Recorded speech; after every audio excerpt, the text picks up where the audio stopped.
Bonjour à toutes et à tous et bienvenue sur la chaîne YouTube d'Horizon Academy pour cette première vidéo de la Minute Horizon Academy. Alors, pour ceux qui ne nous connaîtraient pas encore, Horizon Academy est un centre de formation spécialisé dans deux secteurs que sont l'aviation et le tourisme.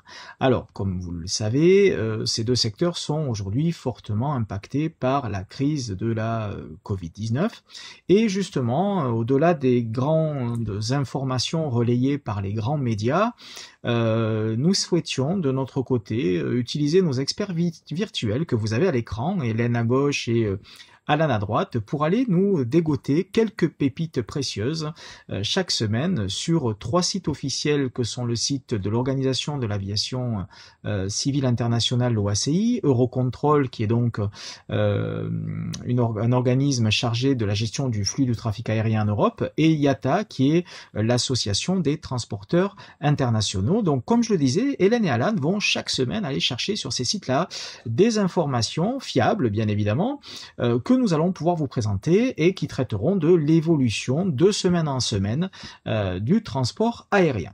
Alors, let's go pour cette première Minute Horizon Academy, et la vidéo d'aujourd'hui donc va être consacrée à faire une petite rétrospective sur l'impact de la Covid-19 donc sur l'évolution du trafic aérien en 2020, et donc quelles vont être les perspectives et les différentes hypothèses qui sont faites aujourd'hui pour l'évolution de ce même secteur en 2021.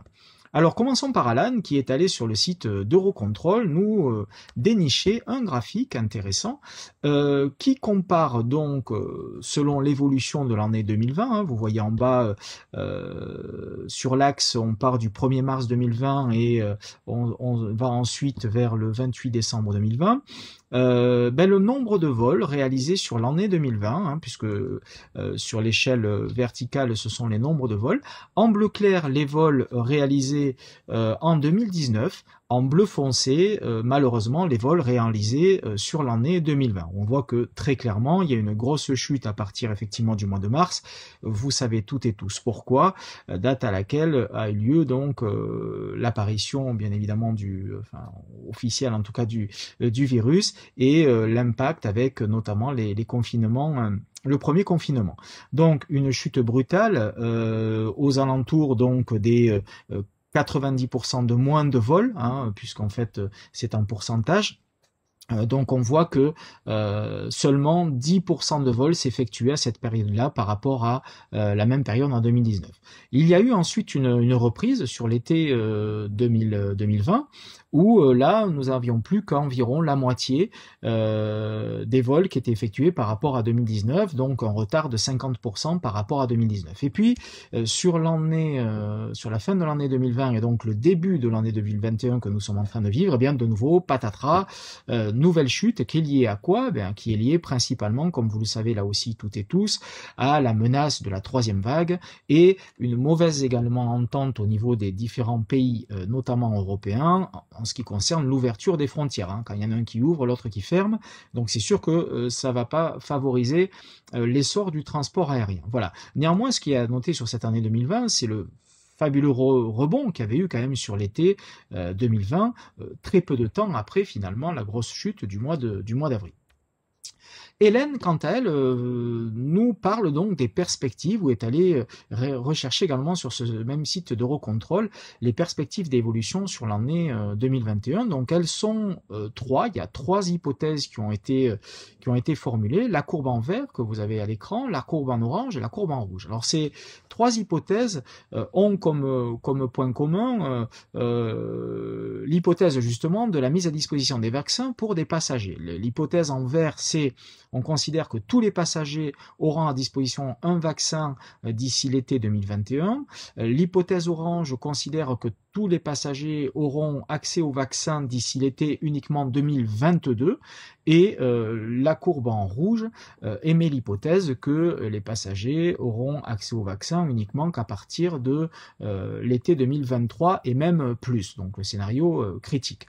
Alors, vous voyez que avec le scénario le plus optimiste des trois, c'est-à-dire le scénario qui dit que tous les passagers auront accès à un vaccin d'ici l'été 2021, eh bien on voit que dès dès l'été 2021, eh bien, on atteint 73% des vols, toujours comparé à 2019, donc ce qui est quand même pas mal.